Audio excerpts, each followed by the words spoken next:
Hey travelers, Mag, I, and me mom here on day 226 of our trip around the United States. Inexplicably, we actually made it into Fresno yesterday. How we did that, I'm not entirely sure, but we did press pretty late into the night, and we were still able to get started at a decent hour this morning. We are currently in Fresno, which is very strange to me because it is flat. We cannot see any mountains, hills, or elevation change anywhere around us. And after having spent all day yesterday climbing up and down on the mountain roads from sunrise to sundown, it is weird to be in a flat place right now. But I think we are also in a good place today. We are in a good place. We have 300 miles to cover from here in Fresno. We have just one more page to cover north of us. We're going to head into Coarsegold, and from there we're going to go west into Merced. From Merced, we begin our trek south toward Los Angeles once again. Now today's schedule has a lot of targets, and those targets have a lot of variety to them. So I'm expecting to actually find a lot of geocaches, a lot more than we found yesterday. And they will have differences between them, unlike when we were in the desert and it was one power run cache and a suspicious pile of rocks after another power run cache and a suspicious pile of rocks.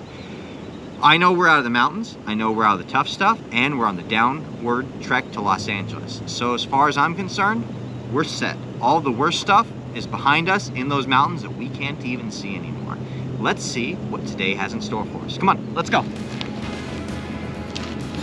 Our day begins in the city of Fresno, the 5th most populated city in California, with over 500,000 people living here.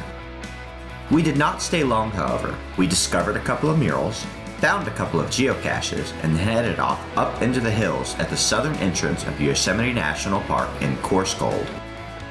Originally called Texas Flat after miners discovered gold here in 1849, this town has undergone numerous name changes over the years. Gold Gulch, Michaels, Oro Grosso, or Coarsegold Gulch. No matter what you know it by, all of these names derive from when prospectors discovered coarse nuggets of gold in the hills around the town. At one time, there were dozens of gold mines operating in this area, but now it has an industry that caters to tourism. And if you are brave enough, this would be an interesting place to visit between October and November when tarantulas are in their mating season. During this time, you can expect the entire town to be filled with tarantulas. Don't worry, I got this one.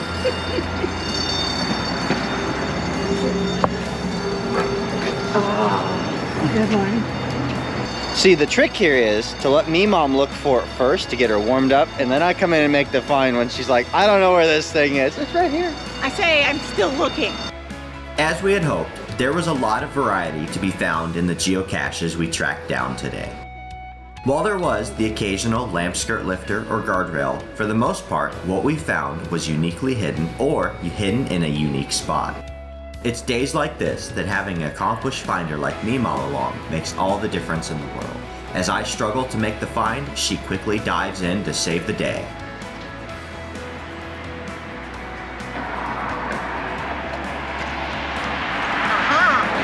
Screwdriver.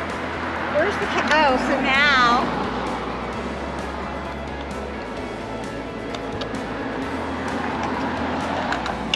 Ta-da! Our day took us into the city of Oakhurst, the carved bear capital of the world, featuring more than 100 carved bears inside and outside of businesses. The world famous talking bear. And there's a geocache hidden right here at the ground zero. So he is the world famous talking bear because he actually talks. Let's go have a listen to what this guy has to say. Oh, hi. I'm the California grizzly bear. Before you leave, visit our office to enter the Bear of the Month drawing. Don't worry, he will keep going for a long time. We pushed the button before we started searching for the geocache, and we had time to find it, stamp it, put it back, take a couple of shots around, enjoy the scenery, and he was still telling us stories. This is a very lonely bear, and he just wants some company. So if you're geocaching through the area, stop by and maybe give him a hug. Oh, hi. I'm the California grizzly bear. Before you leave, visit our office to enter the Bear of the Month drawing for my cute cousin there in the window, selected from the Country Peddler collection. While you walk around me, let me tell you something about my past and what made the California grizzly unique. My mother, like most grizzly sows, bore her first family at age 7 and continued to bear a pair of cubs every 3 years. I was born hairless, blind, only 9 inches long, and weighed less than a pound at birth. My mother's milk was 5 times richer than high-quality cow's milk, so after about 90 days, I weighed almost 7 pounds and emerged from the den for the first time about the size of a rabbit. My mother stayed with us so we could learn to hunt, find shelter, food, and live in the wild. At age 2, like all grizzlies, I struck out on my own, and Mom started another family. To keep our numbers in balance, or if food is scarce, pregnant sows will self-abort. If there are too many cubs, the female cannot manage them, and the young will fall prey to boars, or male bears. Check out my nose. Yours should work so well. We were known for the strongest sense of smell in the world. I can smell Karo syrup 5 miles away if the wind is right. The Indians used to say when a young man had the eye of an eagle, the ears of a deer, and the nose of a grizzly, he then was a brave. My hearing is better than yours too, but I don't see so well. That's why I'll attack anything if I'm surprised, teased, or antagonized. I'll also attack if you disturb my dinner, and a female with cubs will attack if she senses danger. Grizzlies run from nothing. When we still roamed the Oakhurst area before the last of my kin was killed in 1923, we went into hibernation in winter very fat. Our bodies utilized the nutrition from our fat and even remanufactured all waste byproducts internally and recycled them over and over through the body system. Even though they've tried, scientists have not been able to duplicate that process. The California grizzly is gone now, but my relative, the American black bear, continues to roam this region. Please keep your campsite clean. Food left out brings bears to your area now and later on because they remember where they found that food just once. Like my cousin Smokey says, be sure your fire is out, dead out. And please don't litter. Come visit me again. I have other stories to tell about myself. If you would like some free information on California grizzlies, come into the office and ask for the bear facts. I hope to see you again. Ai-chan can sleep in the back of the car when she wants, or get out if she so chooses. But all day long, she must put up with me stopping to pet her at random intervals. It is a very onerous task for her to put up with. Can you tell that we got into a little bit of mud yesterday while we were trying to cross the mountains? We must have splashed through easily 40 mud puddles, and we had it covering all the way across that window to the point where it couldn't be seen. Mom was nice enough to give me a little bit of visibility before we hit the roads again today. Going north out of Oakhurst would bring us into Yosemite National Park, but this is as far into the hills as we are planning on exploring today. Yosemite National Park will be one of the last places that we visit on this adventure, but given the time of year, we decided not to take it on just yet.